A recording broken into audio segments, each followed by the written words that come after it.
Next థీరము important 5 marks కి.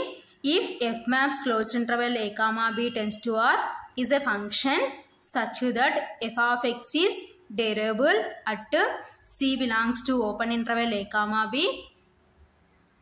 then f of x is continuous at x is equal to c. ఓకేనా.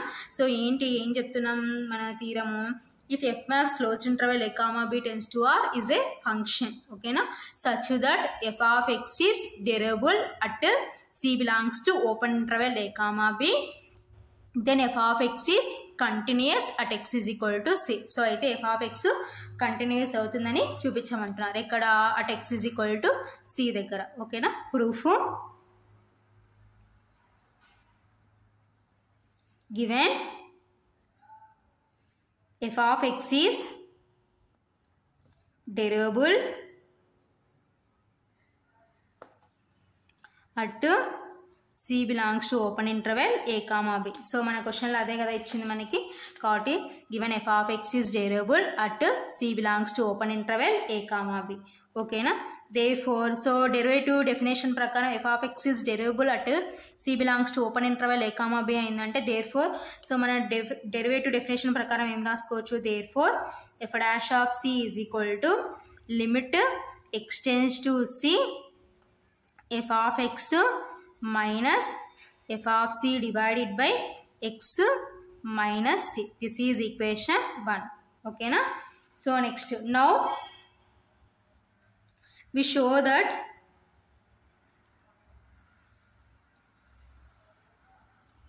f of x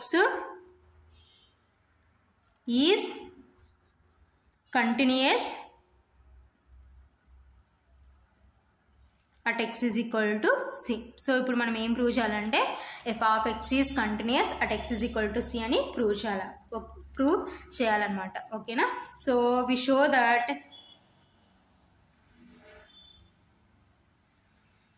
limit x tends to c f of x is equal to f of c. ఓకేనా.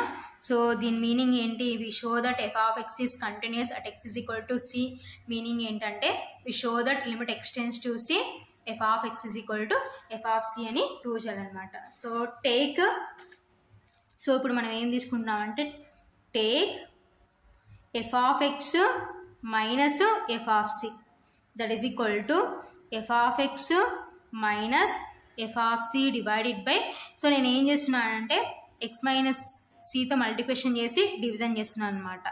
ఓకేనా. So multiplication చేసి division చేస్తున్నాను. So మళ్ళీ ఇది cancel అయిపోతే మళ్ళీ మనకి ఏమొస్తుంది అంటే f of x minus f of c వస్తుంది. సో మన కన్వీనియంట్ ప్రకారం take f of x minus f of c అని తీసుకొని that is equal to f of x minus f of c so రాసుకొని సో x మైనస్ cతో మల్టిప్లికేషన్ చేసి division రాసినాం అనమాట. So ఇప్పుడు నేను ఏం చేస్తున్నాను అంటే బోత్ సైడ్స్ లిమిట్ అప్లై చేస్తున్నాను. Limit x tends to c f of x minus f of c that is equal to limit x tends to c f of x minus f of c divided by x minus c into x minus c. ఓకేనా. So ఇప్పుడు next ఏం చేస్తామంటే limit separate చేద్దాం.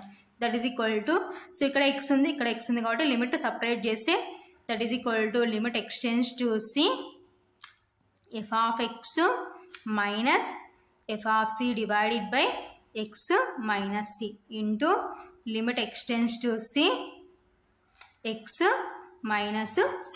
ఓకేనా. that is equal to, so limit x tends to c f of x minus f of c divided by x minus c అంటే so equation 1 నుంచి ఏం రాసుకోవచ్చు అంటే మనము ఇది f dash of c అని రాసుకోవచ్చు. ఓకేనా.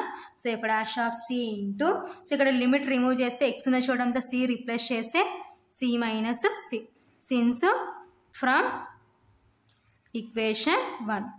ఓకేనా. సో ఈక్వేషన్ 1 నుంచి ఈ విధంగా సో దీని ప్లేస్లో f dash of c అని రాసుకుంటాం. సో ఇక్కడ లిమిట్ రిమూవ్ చేసినాం. ఓకేనా. That is equal to f dash of c into c minus c అంటే 0 అనమాట. ఓకేనా.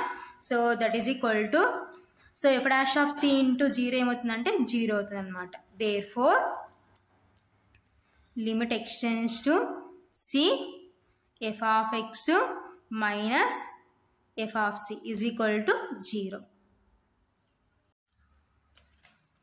Limit x tends to C f of x minus f of c is equal to 0. ఓకేనా. So ఇక్కడ ఎక్స్టెన్స్ టు సి కాబట్టి ఈ limit దీనికి మాత్రమే అప్లికబుల్ అవుతుంది కాబట్టి లిమిట్ దీన్ని మాత్రమే అప్లికబుల్ చేసి ఎఫ్ ఆఫ్ సి అనేది సపరేట్ చేస్తాం కాబట్టి limit x tends to C F of X minus F of C is equal to 0. ఓకేనా. That implies limit x tends to C F of X is equal to, so ఈ minus F of C ఇటు side పోతే ఏమవుతుందంటే plus F of C అవుతుంది. ఓకేనా.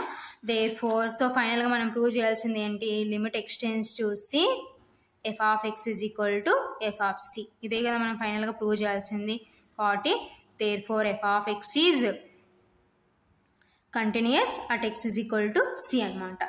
There four f of X is continuous at x is equal to c. So ఇది ఫైనల్గా proof అనమాట.